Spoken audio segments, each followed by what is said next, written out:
Good morning friends, सभी का साधना है उसमें स्वागत है।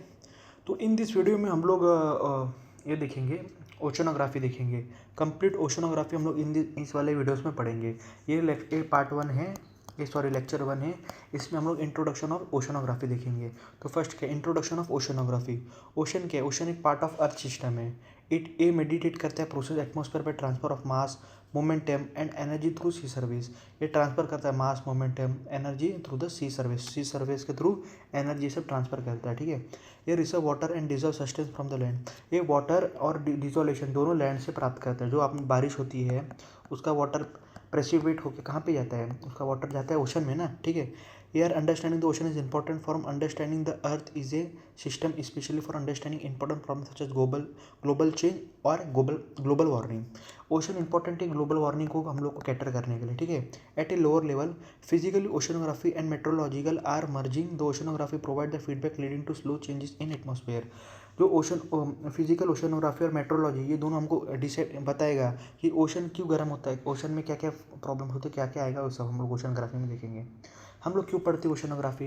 Because the answer depend on our interest which devolve our use of the ocean. हम ओशन को कैसा यूज़ कर सकते हैं, हम ओशन से क्या बेनिफिट ले सकते हैं, वो सब। ठीक है। तो हम लोग इसलिए ओशन के बारे में पढ़ते हैं। तो 3 broad themes are important. First word, हम लोग ओशन से हमको फूड मिलता है।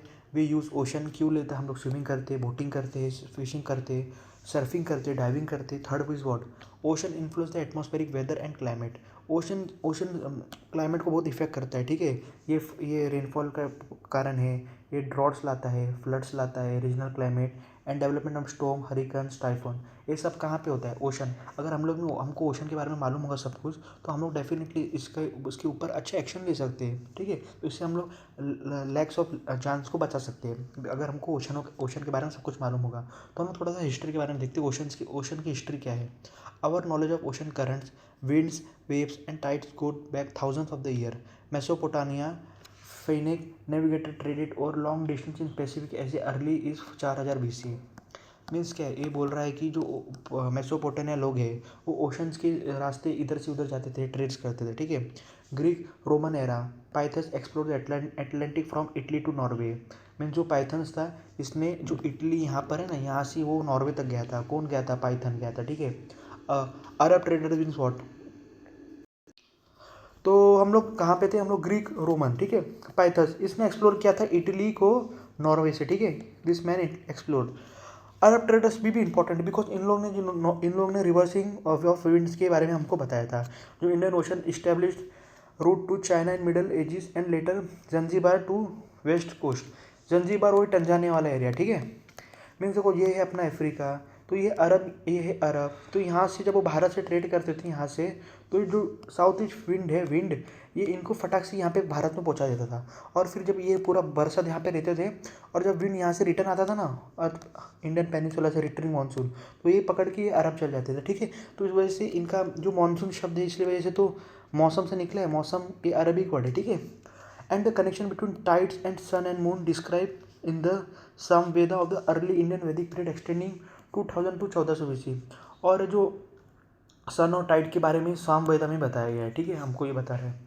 हम आगे आएंगे। Modern European knowledge of the ocean beginning with voyages of discovery by बार्थोलोमेडाइस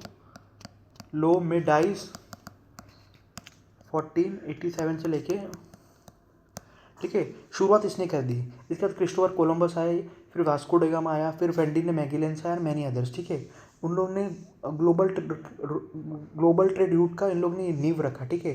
the touching Spain to Philippines, मतलब इन लोग ने स्पेन से फिलीपींस तक इन लोगों ने जाने की कोशिश की। The slow ship of the 19 and 20th century give way to satellite drifter and autonomous instrument toward the end of 20th century. Satellite now observe the moon, air and water. ठीक है। जो स्लिप्स था ये हमको पूरे world के बारे में इस शिप से ही पता चलता था, बिकॉज हम इस शिप से पूरा नेविगेट करते थे हर जगह। ठीक है। आगे करेंगे हम लोग। हम अब पढ़ेंगे ocean relief. Ocean relief means ocean कैसा है, ओशन में पहाड़ कैसा है, ओशन में माउंटेन कैसा है, इसके बारे में हम पढ़ेंगे। Physiography, physio means what? एक नेचुरल। ठीक है। नेचुरल से बना हुआ कोई भी चीज़। ठीक है। जैसे ये, तो ये क्या टेरेन है ना। ठीक है। ये फिजियोग्राफी। ग्राफी मीन्स लिखना। तो हम पढ़ेंगे first is what the ocean are largest and most prominent feature of the earth. Ocean बहुत बड़ा है और उसमें बहुत सारे फीचर्स हैं जो हमको नहीं मालूम। In fact there are single most defining feature of planet. Ocean cover रफली 70% अर्थ सरफेस। ये अर्थ का कितना सरफेस कवर करता है? 70%। Ocean relief is largely ocean जो रिलीफ है कैसा बना है? Tectonic, volcanic, erosional, depositional process से बना है, ठीक है। Ocean relief are divided into major and minor, ठीक है। ये मेजर माइनर में ना ध्यान में रखना कौन सा मेजर है कौन सा माइनर है। टोटल मेजर टोटल 4 ही है। ओशन शेल्फ समझो, ये कॉन्टिनेंट शेल्फ समझो, ठीक है। तो ये अपना ये लैंड है और ये ओशन है। तो इस वाले पार्ट को क्या बोलेंगे? शेल्फ। और जब ये स्लोप हो ना, इस स्लोप को बोलेंगे ओशन शेल्फ। और सपोज ये है अपना कॉन्टिनेंट, फिर ये स्लोप आया, फिर थोड़ा सा ऊपर राइज हुआ, तो इसको क्या बोलेंगे? राइज। और डीप मीन्स व्हाट? जो नीचे डीप है। तो इसमें से अपन इसमें से पढ़ेंगे, ठीक है। देखो जैसे ये है शेल्फ, ये है स्लोप, ठीक है। और जब ये है क्या? राइज। और ये क्या है? डीप, ठीक है। इसको ऐसे याद रखना, समझा ना आपको? ठीक है, आगे करते हैं हम लोग। कॉन्टिनेंटल शेल्फ क्या है? Continental shelf gentle slope mean धीरे हल्का हल्का स्लोप है। It extends toward continental plate, ठीक है। The extend margin of each continent are occupied relatively shallow sea and gulf. Means ये शैलो सी और गल्फ के पास होता है। Continental shelf of the ocean together cover कितना? 7.5। ये याद रखना डेटा। 7.5 पूरे ओशन का कौन कवर करता है? कॉन्टिनेंटल शेल्फ कवर करता है। और इसका ग्रेडियंट कितना है? ये 1% से नीचे नीचे जाता है, ठीक है। इसको 1% से इसको नीचे नीचे जाता है ये। The shelf typically end at the very steep slope called shelf break. इसको याद रखना, shelf break means what? The shelf typically end at very steep slope. जब ये स्टीप स्लोप पे एंड होता है तो उसको बोलते हैं शेल्फ। यहाँ पे ब्रेक, अभी यहाँ पे शेल्फ खत्म हो गया। The continental shelf are covered with variable thickness of sediments brought by the rivers. जो कॉन्टिनेंटल शेल्फ है उसका थिकनेस कैसे डिसाइड होता है? उसमें रिवर्स ग्लेशियर्स ने कितना उसमें ये सेडिमेंट्स लाया है उसके ऊपर। Massive sedimentary deposit reach over a long time by the continental shelf become the source of fossil fuel। जो भी रिवर जैसा लाके आता है, ठीक है, सेडिमेंट्स जो डिपॉजिट होता है ओशन में, वो आफ्टर लॉन्ग टाइम वही फॉसल फ्यूल्स बनता है, ठीक है। वही क्या बनता है? Fossil fuels. Example continental shelf of South East Asia, great banks around Newfoundland, submerge region between Australia and Guinea. ये सारे रीजन्स क्या है? ये सारे रीजन्स है इसमें जहाँ पे फॉसल्स अच्छे खासे मिलते हैं, ठीक है। इस सारे रीजन से जहाँ पे फॉसल्स अच्छे खासे मिलते हैं। हम आगे चलेंगे। The shelf is form mainly due to what? Submergence means what? दो प्लेट आके सबमर्ज हो गए। सबमर्ज मीन पर दो प्लेट आके सबमर्ज हो गए। Relative rise in sea level. अगर समझो ये पहले ये लैंड था, ठीक है, और यहाँ तक ही पानी था। अब समझो सी वाटर राइज हो गया तो यहाँ तक पॉइंट हो गया, तो ये भी कॉन्टिनेंटल शेल्फ ही हो गया ना, ठीक है। Sedimentary deposit brought by the river. अगर सेडिमेंट्री बार बार डिपॉजिट होता रहेगा तो उससे भी ये शेल्फ यहाँ पे बनता जाएगा। सपोज पहला शेल्फ ऐसा था, ठीक है, बट यहाँ पे समझो डिपॉजिट हो गया इतने पार्ट में बार बार सेडिमेंट्स, तो ये वाला पार्ट भी क्या हो गया? ये वाला पार्ट भी हो गया sedimentary deposits. They are various types of shelf based on different sediments of terrestrial origin. There are various types of shelf based on different sediments of terrestrial origin। मतलब शेल्फ बहुत टाइप्स के होते हैं, उनका original different होता है। जैसे कोई शेल्फ ग्लेशियर्स का होता है, कोई शेल्फ कोरल लीफ का बनता है, कोई शेल्फ लार्ज रिवर्स के उनके डेल्टा से बनता है, कोई शेल्फ डेंट्रिक वैली से बनता है। डेंट्रिक वैली मीन्स बहुत सारे वैलीज आके डिपॉजिट कर रहे हैं ओशंस में, ठीक है। अब आगे करेंगे हम लोग। With means what? उसका ओशन का विद कितना है, ठीक है। तो ये मोस्टली 7 से 80 किलोमीटर तक होता है। कॉन्टिनेंटल शेल्फ का विद कितना होता है? 7 से 80 kilometre. The shelf are almost absent or very narrow sometime on the margin like a coast of Chile and west coast. मतलब देखो ये जो शेल्फ होता है ना, मतलब काफ़ी सारे कोस्ट्स पे ये होता ही नहीं है। जैसे चिली में, मतलब ये जैसे ये अपना, ठीक है, ये बीच है, ठीक है। अभी ऐसा होता है ना, मतलब ये लैंड है और यहाँ पे रिवर है, बट कुछ में तो ऐसा होता है सीधा ऐसा। Means what? कॉन्टिनेंटल शेल्फ है ही नहीं, मतलब, ठीक है। वो कहाँ कहाँ पे नहीं है? चिली पे नहीं है, west coast of Sumatra island पे नहीं है। ये क्यों नहीं है? बिकॉज ओशन और कॉन्टिनेंटल जब कन्वर्ज होता है, मतलब ओशन और कॉन्टिनेंटल एक दूसरे जब कन्वर्ज होता है तो ये होता है, ठीक है। या ओशन एक दूसरे से दूर हो गए, ठीक है। समझो ये कोई अर्थ है, ये एक पार्ट है। अब सपोज इसका 3D इमेज देखते हैं, ठीक है। ये दोनों एक दूसरे से अलग अलग हो गया, ठीक है। समझो ये दोनों एक दूसरे से अलग हो गया, तो कैसा ऐसा हो जाएगा ना, यहाँ पे बीच में गैप हो जाएगा। डेट रीजन ये ऐसा बनता है, ठीक है। तो ओशन एंड कॉन्टिनेंटल कन्वर्जन होता है जब ओशन और कॉन्टिनेंटल कन्वर्ज होता है, ठीक है। जब कन्वर्ज होता है तो ये बनता है, या ओशन कन्वर्ज होता है तब ये बनता है, ठीक है। इसको इतना बड़ा पॉइंट को याद रखना। और कहीं कहीं पे जगह पे जो कॉन्टिनेंटल कन्वर्जन होता है ना, सॉरी कॉन्टिनेंटल विद कितना, तो बहुत लंबा होता है, मतलब बहुत लंबा तक होता है, ठीक है।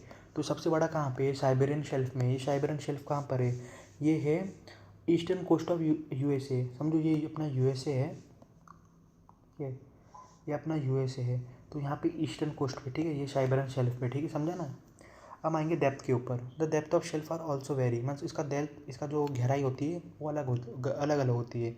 It may be shallow 30 metre in some area और 600 मीटर सम एरिया, मतलब वॉट, समझो लैंड है एक है, तो सम टाइम ये बहुत गहरा होता है और सम टाइम ऐसा होता है, मतलब सम टाइम ज़्यादा गहरा नहीं होता है, ठीक है। जैसे कि यहाँ पे देखो, यहाँ पे देखिए आप, जैसे देखो ये शेल्फ है ना, देखो इसको बोलेंगे शेल्फ, ये है स्लोप, ये हल्का हुआ तो इसको राइज बोलेंगे, और एक ओशन डीप, ठीक है। Move to forward. अब हम पढ़ेंगे कॉन्टिनेंटल शेल्फ इंपॉर्टेंट क्यों है। आप ही सोचो क्यों इंपॉर्टेंट है। देखो क्यों इंपॉर्टेंट, क्योंकि marine food come almost entirely from continental shelf. जितना भी फूड्स आते हैं वो सारे किधर से आते हैं, कॉन्टिनेंटल शेल्फ से ही आते हैं। They provide reaching fishing ground. यहाँ बिकॉज देखो, अगर ऐसा एरिया होगा तो यहाँ पे फिश आप इजीली पकड़ पाओगे। वही आपने डीप में कहाँ से पकड़ पाओगे, आपका जो फिश का नेट है वही पहुँच नहीं पाएगा। They are potential site for economic minerals. 20% of the world production of petroleum and gas come from this shelf, ठीक है। पोली मेटलिक मॉड्यूल्स और magnesium modules, concentrate layers of iron, magnesium hydroxide etc. are a good source of various minerals occur. Magnesium, iron, ये सारे के जो ये सब किससे से आते हैं, कॉन्टिनेंटल शेल्फ से आते हैं, ठीक है। इसको ध्यान से देखो, जैसे देखो ये देखो ये है, ये ग्रेट बैरियर लीफ है, कहाँ का, वहाँ पे, ये ऑस्ट्रेलिया का, ठीक है। देखो तो बिकॉज इसको इसकी वजह से क्या होता है, देखो इसकी वजह से जो शेल्फ है वो नैरो हो जाता है, तो उसकी वजह से काफ़ी सारे इंपॉर्टेंस होते हैं उसमें। फिशिंग होती है, बहुत काफ़ी चीज़ के लिए ईजी होता है। हम पढ़ेंगे स्लोप के ऊपर। अभी जैसे कि ये कॉन्टिनेंटल, ये स्लोप है, अभी ये आएगा स्लोप, तो इसको क्या बोलेंगे, स्लोप, ठीक है। The continental slope connect continental shelf and ocean basin. हम आगे पढ़ेंगे बेसिन्स क्या होता है। It begin when the bottom of the continental shelf sharply drop into the steep slope. इसका मतलब कैसे, देखो ये अपना ये, और जैसे शार्पली ड्रॉप हुआ तो इसको हम बोलेंगे slope. The depth of the slope region में बिटवीन वेरी 200 से लेके 3000 मीटर्स, ये भी वेरी करता है, ठीक है। The seaward edges of the continental slope lose gradient at the depth and give continuous rise. Means what, अगर सीवर्ड होगा तो इसके कंटिन्यूस राइज भी होगा। Continental slope boundary indicate the end of the continent. देखो ये वेरी इंपॉर्टेंट पॉइंट है, ठीक है। जहाँ पे स्लोप एंड होता है वहाँ पे समझो कॉन्टिनेंट भी एंड होता है, ठीक है। वहाँ पे क्या होता है, कॉन्टिनेंट भी एंड होता है। कैनियन और trenches are observe in this region. Canyon और ट्रेंचेस इस रीजन में ऑब्जर्व होते हैं। कहाँ पे ऑब्जर्व होते हैं, कॉन्टिनेंटल स्लोप पे ऑब्जर्व होते हैं, ठीक है। इसको या इस वाले वीडियो को ध्यान में रखना, इस वाले बात को ध्यान में रखना। हम आएंगे continental rise. Rise means what, जो आपको पढ़ा बताया था मैंने, राइज। अभी इस वाले इमेज में आप ध्यान से देखिए। जैसे देखो ये है शेल्फ, ठीक है, ये क्या है, शेल्फ, ये है स्लोप, ठीक है। ये है सबेन कैरियन, ये क्या है, कैनियन है। कैनियन इज वॉट, दरार बीच में, ठीक है। कैनियंस में वॉट, वैलीज के, समझो वैलीज, इसको वैलीज समझो, ठीक है। मतलब ये पहाड़ी बीच में से एक गड्ढा टाइप है, वहाँ से रिवर बह रही है, ठीक है। तो उसी को हम लोग क्या बोलते हैं, कैनियन, ठीक है। सी माउंट्स क्या बोलते हैं, मतलब वो माउंटेन जो समुद्र के अंदर है, ठीक है। देखो और यहाँ पे देखो हल्का सा राइज हुआ है तो इसको क्या बोलेंगे, कॉन्टिनेंटल राइज। और एबेसियल प्लेन्स मीन्स वॉट, जो प्लेन्स ओशंस के अंदर है, ठीक है, उसको क्या बोलेंगे, प्लेन। जैसे गंगा प्लेन है, अगर ये गंगा प्लेन समझो इंडियन ओशन के अंदर होता तो हम इसको बोलते हैं एबेसियल प्लेन, ठीक है। अब हम पढ़ेंगे continental rise. The continental slope gradually loses its tip and dip when when the slope reach a level of between 0.5, it is refined continent months what। जैसे उसने स्लोप ने रीच किया लेवल 0 पॉइंट से लेके 5 डिग्री तक, तो उसको हम बोलेंगे slope. when the increasing depth the rise become virtually flat and submerged with abyssal plane। when the increasing depth the rise become virtually flat months what, जैसी राइज होगा और सम टाइम क्या होगा तो ये एबिसल प्लेन से मर्ज हो जाएगा। हम पढ़ेंगे deep sea plain and abyssal plain, बहुत सेम है। प्लेन मीन्स वॉट, जिससे देखो ये पूरा प्लेन एरिया है ना, तो इसको क्या बोलेंगे, plain area. Deep sea plains are gently sloping area of the ocean basins. They are flattest and smoothest region of the world because terrigenous denoting marine sediment eroded from the land and. अच्छा ठीक, means what, ये क्या बोल रहा है, जैसे कि समझो अपना ये स्लोप है, ठीक है, तो ये स्लोप है, ये राइज है और ये पूरा प्लेन है, तो मीन्स वॉट, ये सारा ये स्लोप क्यों है, बिकॉज यहाँ पे कंटिन्यूसली डिपॉजिट होते जा रहा है, तो इस वजह से ये हो गया प्लेन, ठीक है। द डेप्थ वेरी, ये तो इसका डेप्थ का कोई भरोसा नहीं, वेरी होता रहेगा। The plains are covered with fine grain sediments like clay and silt. हम पढ़ेंगे ओशन डेप्थ और ट्रेंचेस क्या होते हैं। ओशन डेप्थ मीन्स व्हाट, देखो समझिए बेसन, और इसको बोलते हैं ओशन डेप्थ और ट्रेंचेस, ठीक है। इसको क्या बोलेंगे, ओशन डेप्थ्स और trenches. The trenches are relatively steep sided narrow basin depression, this are called deepest parts of the ocean, ये सबसे deepest part of the ocean होते हैं। This are the tectonic origin and are found during ocean convergence, ocean continent convergence. ये कब मिलेगा आपको, समझो ये ओशन है और ये ओशन है, जब एक दूसरे से दूर जाएंगे तो जैसे कि ऐसा हो जाएगा, ठीक है। तो सडन यहाँ पे इतना वे ये हो जाएगा, ठीक है, सडनली क्या हो जाएगा, यहाँ पे डीप क्रिएट हो जाएगा, ठीक है। तो ये इसी वजह से क्रिएट होता है। एक कहाँ कहाँ पे, तो ये 3 से 5 किलोमीटर दूर तक की दूर, मतलब गहरे होते हैं। आपको मालूम है माउंट एवरेस्ट की हाइट कितनी है, 8 किलोमीटर। तो आप अभी आप अंदाज़ा लगा सकते हो कि ये 3 to 5 किलोमीटर नीचे होती है। The trenches lies along the fringes of the deep sea plain at the basis of continental slope and along island arc। एक देखो ये कॉन्टिनेंटल स्लोप के पास भी होता है, ठीक है, जैसे कि आपको बताया मैंने, ठीक है, ये कॉन्टिनेंटल स्लोप के पास भी होगा। तो मराना ट्रेंच, जो गॉन आइलैंड और पैसिफिक ओशन डीपेस्ट ट्रेंच है, ठीक है, ये पैसिफिक ओशन के पास है। मराना ट्रेंच फिलीपींस के थोड़ा सा दूर पे है, ठीक है, मराना ट्रेंच, जैसे इसको देखो आप ध्यान से, देखो ये है ट्रेंचेस, ठीक है, ये है क्या है, ट्रेंचेस, देखो मतलब ये है ऐसा, इसको क्या बोलेंगे हम लोग, ट्रेंचेस, ठीक है। जो ट्रेंचेस है देखो, क्योंकि देखो ये ओशन क्रिएट सब्जेक्ट हो रहा है और कॉन्टिनेंटल प्लेट ऊपर हो रहा है, तो जब ये दोनों को, तो यहाँ पे बीच में एक वॉइड क्रिएट होएगा, ठीक है, उसको हम लोग बोलेंगे ट्रेंचेस। मरीना ट्रेंचेस का कितना किलोमीटर है, 11 किलोमीटर बड़ा है, और अपना माउंटेन एवरेस्ट वो 8 किलोमीटर, 8.5 किलोमीटर, ठीक है। They are associate with active volcano and strong earthquake, यहाँ पे स्ट्रॉन्ग वॉल्केनोस आता है क्योंकि यहाँ पे कंटिन्यूस प्लेट मूव्स करते रहते हैं, ठीक है। As many of 37 deeps have been explore so far, अब तक 37 डीप्स हम लोग ने एक्सप्लोर किए हैं, जिसमें 32 पैसिफिक में है, 19 अटलांटिक में है और 6 इंडियन ओशन में। ये फैक्ट्स को याद रखना। अब आते हैं मिड ओशन रिजेस और submarine ridges. Ridges means what, वही दो दो के बीच में रिज होना, मतलब दो के बीच में पहाड़, ठीक है। Mid ocean range is composed of 2 chains of the mountain separated by depression, diversion boundary. Diversion boundary means what, दो चीज़ एक दूसरे से अलग हो रहे हैं तो वो बीच में बाउंड्री क्रिएट करेंगे, ठीक है। तो पहाड़ लाइक स्ट्रक्चर बनेगा, बिकॉज देखो बीच में से कुछ बाहर निकलेगा तो ये यहाँ पे एक्यूमुलेट होएगा, ठीक है। तो ये यहाँ पे ऐसा ऐसा पहाड़ बनेगा, ठीक है, उसको हम लोग बोलेंगे ridges.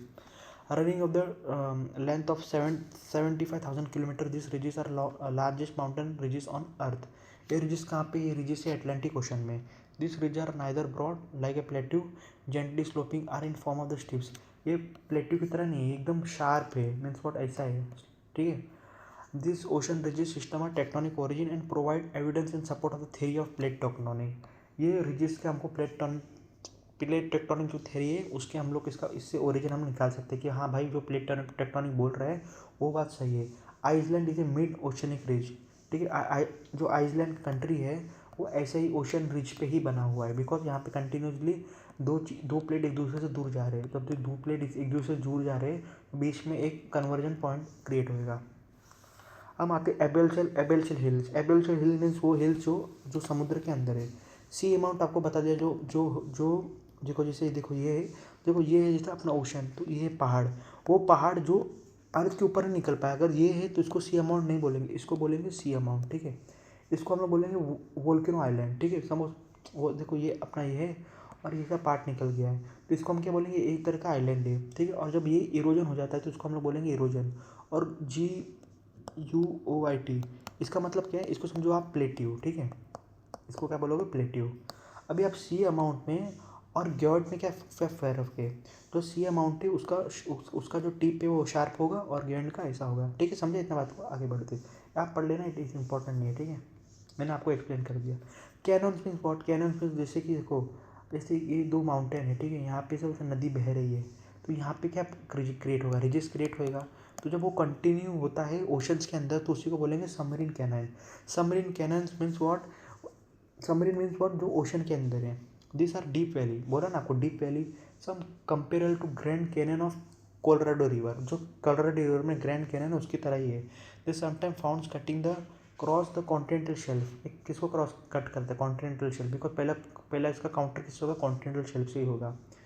The Hudson basin is the best known canyon in the world. जो हडसन बेन है कनाडा के पास, ये one of the best known canyon in the world है, ठीक है। Broadly 3 types of submarine cannon.